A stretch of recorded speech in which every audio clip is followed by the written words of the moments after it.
Doctor Zakir Naik سے ایک سوال ہوا سورۃ مریم آیت نمبر 28 میں اللہ رب العزت ارشاد فرماتے ہیں کہ آپ کی حضرت عیسیٰ علیہ السلام کی والدہ حضرت مریم اپنا بیٹا لے کر آئیں، قوم کی خدمت میں آئیں، قوم نے ان سے کیا کہا؟ یا اخت ہارون، اے ہارون کی بہن، ما کان ابوک امرأ سوء، آپ کا والد برا آدمی نہیں تھا، وما کانت امک بغیہ، اور آپ کی والدہ بھی کوئی غلط عورت نہیں تھی، یہ بچہ آپ کہاں سے لائیں؟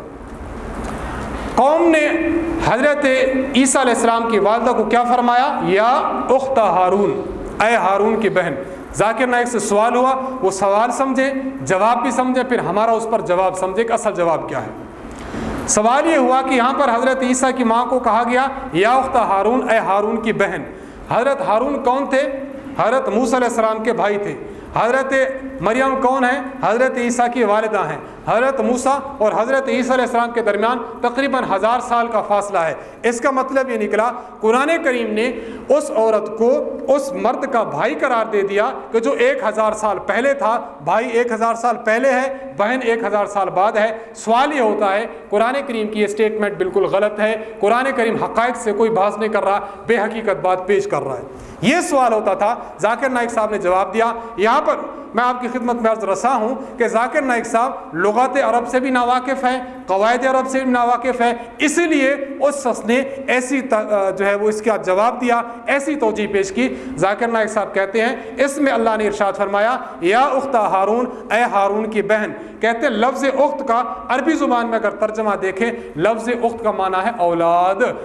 حضرت کو آپ کی جو امت ہے، آپ کی جو قوم تھی، وہ کہہ رہے یا اخت ہارون، اے وہ عورت جو ہارون علیہ السلام کی اولاد میں ہے، تو نے یہ کیا کر دیا؟ تیرا باپ کیسا تھا، تیری ماں کیسی تھی؟ اب آپ بتائیے لغت عرب نے آپ نے کہیں پڑھا ہے اخت کا معنی اولاد؟ کہیں آپ نے پڑھا ہو چھوٹی بڑی کتاب میں، منجد میں یا کسی اور کتاب میں؟ ہاں، یہ تو ایسی بات ہے، یہ تو ایسی بات ہے۔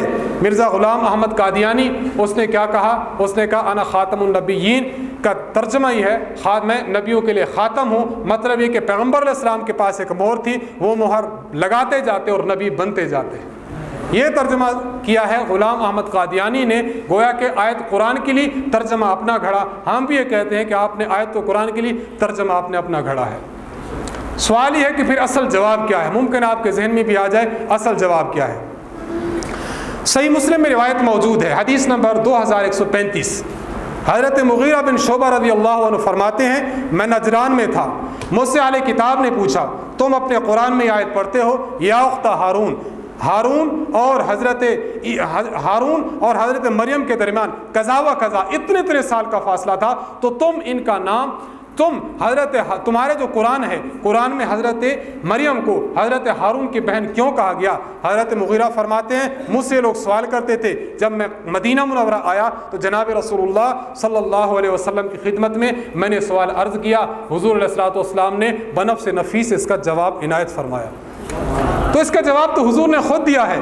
آپ صحیح بخاری کا روب جھاڑتے ہیں، آپ صحیح مسلم کا روب جھاڑتے ہیں، قرآن کریم کی آیت ورس نمبر فلاں کا روب جھاڑتے ہیں، یہ واقعہ تو صحیح مسلم میں موجود ہے، آپ کو لغت عرب گھڑنے کی کیا ضرورت تھی؟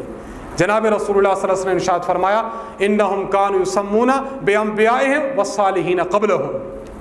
آپ نے فرمایا بنی اسرائیل کے لوگ اپنے بچوں کے نام جو ان سے پہلے انبیاء گزر چکے، صلحاء گزر چکے، ان کے ناموں پر اپنے بچوں کے نام رکھتے تھے۔ مطلب یہ حضرت مریم کا ایک بھائی حضرت ہارون تھا، اس کا نام حضرت ہارون کے نام پر رکھا گیا، ان کو کہا گیا یا اخت ہارون، اے ہارون کی بہن۔ تو اس کا جواب حضور نے خود ارشاد فرمایا۔ جواب کہاں کا تھا؟ حضرت نے کہاں دے دیا؟ اس کو کہتے ہیں وکیل بلا توکیل۔ آپ نے وکیل بنائے نہیں، لیکن حضرت خود اس کی توجیحات میں جو ہے وہ سرگردان ہے اور بڑے پریشان اور حیران ہیں۔